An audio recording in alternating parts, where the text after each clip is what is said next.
Assalamualaikum warahmatullahi wabarakatuh.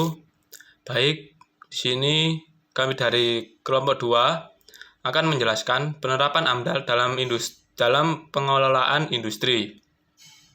Untuk anggota kelompoknya, yang pertama Reza Nurfitra, yang kedua Syafira Anisha Putri, yang ketiga Wanda Ega Suciani, yang keempat Brian Hari Prasetya, yang kelima Kelvin Erik Indrianto, dan yang keenam saya sendiri Nurizky Saifullah Ibrani. Baik, untuk slide selanjutnya akan dijelaskan oleh rekan saya. Nah, untuk yang pertama yaitu penyajian data pengurusan AMDAL dari industri yang terpilih. Data pengurusan AMDAL dari industri. Nama proyek pembangkitan listrik tenaga air Asahan 1. Untuk tujuan proyek yaitu mengupayakan pengelolaan lingkungan yang ditimbulkan terkait dengan kegiatan pembangunan dan operasi PLTA Asahan 1 telah dilakukan termasuk komponen yang ada di alamnya. Untuk yang kedua, mengetahui perubahan rona lingkungan baik lingkungan fisika, kimia, biologi maupun sosial ekonomi sehingga dapat dikembangkan sistem tanggap darurat secara dini bagi terjadinya perubahan tersebut. Untuk yang ketiga, merumuskan institusi pelaksana pengelolaan lingkungan dan institusi pengguna hasil pantauan lingkungan.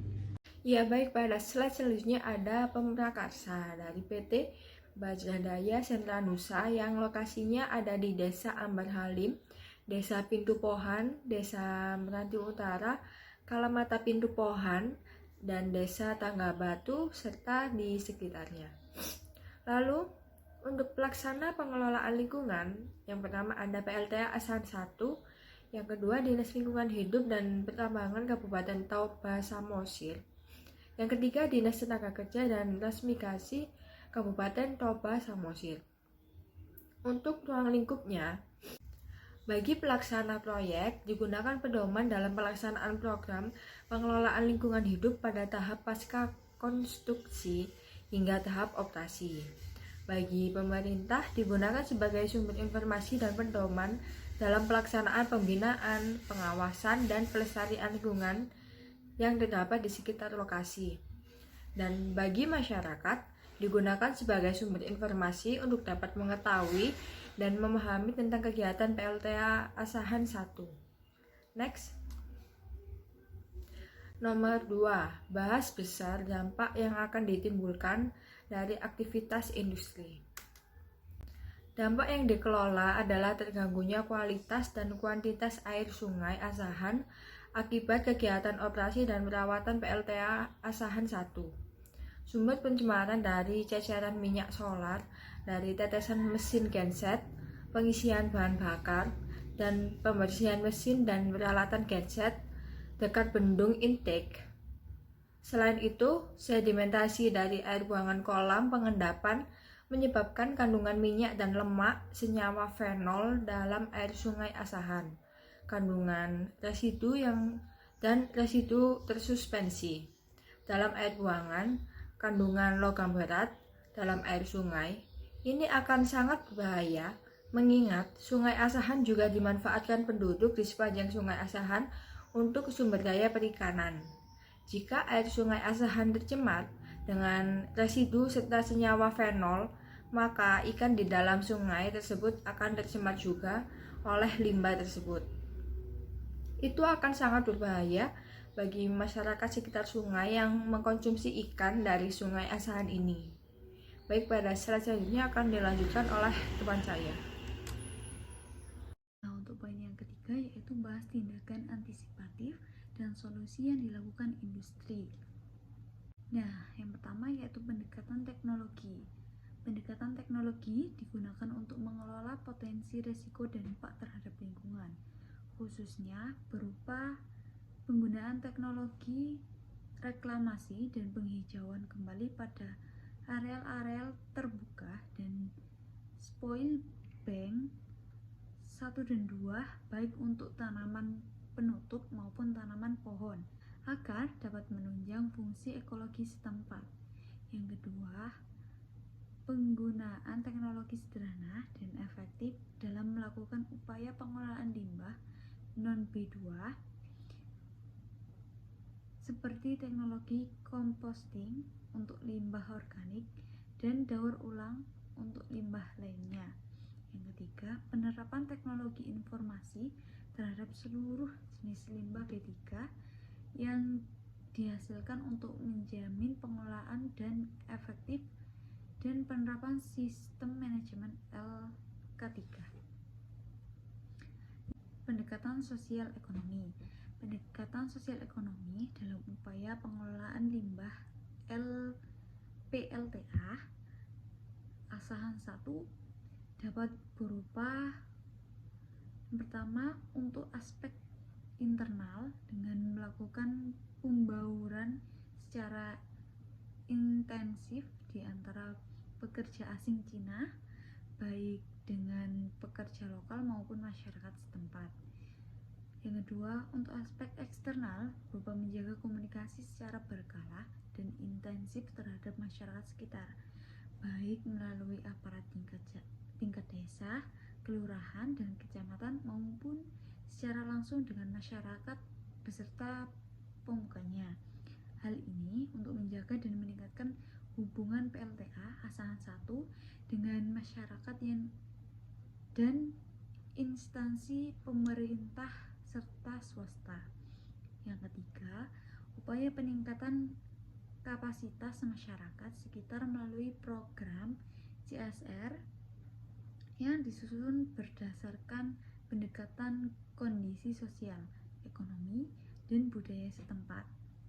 Oke, selanjutnya saya akan menjelaskan tentang pendekatan institusi.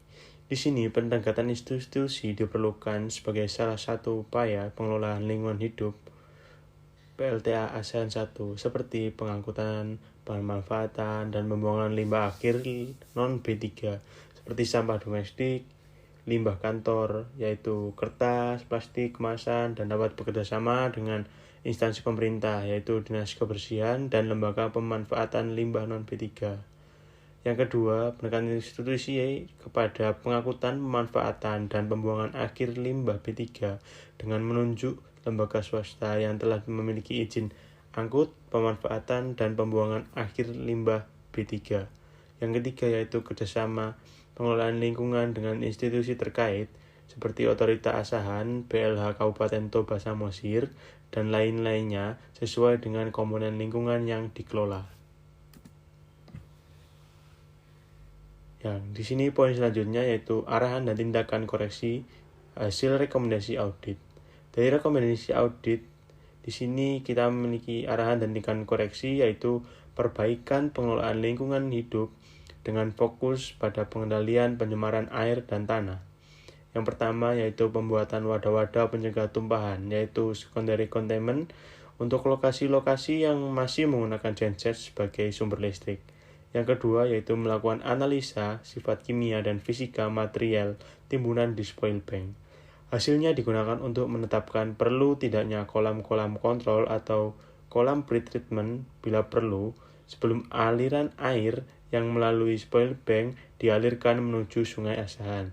Yang ketiga yaitu melakukan uji lab terhadap air buangan discharge water dari kolam-kolam pengendapan yang mengalir ke Sungai Asahan untuk pH parameter TSS dan TDS untuk menjaga kualitas air Sungai Asahan terhadap potensi peningkatan sedimentasi kembali. Yang kedua, melakukan uji lab terhadap kualitas air Sungai Asahan sebelum intake, daerah intake, sebelum trail race, dan setelah trail race, sesuai dengan baku mutu yang berlaku pada PP 82 tahun 2001. Yang keempat, arahan dan tindakan koreksi hasil rekomendasi audit yaitu memastikan penghijauan kembali pada bekas tapak bukaan yang tidak digunakan kembali seperti adit 1, adit 2, mes karyawan, jalan masuk, area spoil bank 1, air spoil bank 2, dan lain-lain, agar dimonitor selalu pelaksanaannya dengan baik. Yang kelima, melakukan arahan yaitu pengolahan kestabilan lereng-lereng di spoil bank yang telah dijadikan area spoil bank begitu. Yang keenam yaitu melakukan pengelolaan sedimentasi di sepanjang Sungai Asahan. Oke, selanjutnya saya serahkan kepada teman saya. Ulasan maupun saran perbaikan atas pengelolaan lingkungan yang dilakukan oleh industri. Yang pertama, saran perbaikan atas pengelolaan lingkungan limbah non-B3 atau sampah domestik. Yang pertama, penyusunan program pengelolaan sampah secara sistematis dan jelas, menyediakan fasilitas pemilahan sampah di seluruh area kerja dan mes karyawan. Yang kedua, melakukan pembatasan timbulan, pendauran ulang, dan pemanfaatan kembali sampah. Selanjutnya, saran perbaikan pengelolaan limbah B3. Yang pertama, menyediakan tempat penampungan sementara, menyusun program pengelolaan limbah B3 secara sistematis dan jelas sesuai peraturan yang berlaku. Yang kedua, menyediakan label yang tepat pada kontainer yang sesuai dan tempat penyimpanan sementara sesuai peraturan yang berlaku. Yang ketiga, mengidentifikasi lokasi akhir dari limbah B3 beserta agen pengangkutnya sesuai dengan peraturan yang berlaku. Sekian presentasi dari kelompok kami. Jika ada salah kata, kami dan kelompok kami mohon maaf. Wassalamualaikum warahmatullahi wabarakatuh.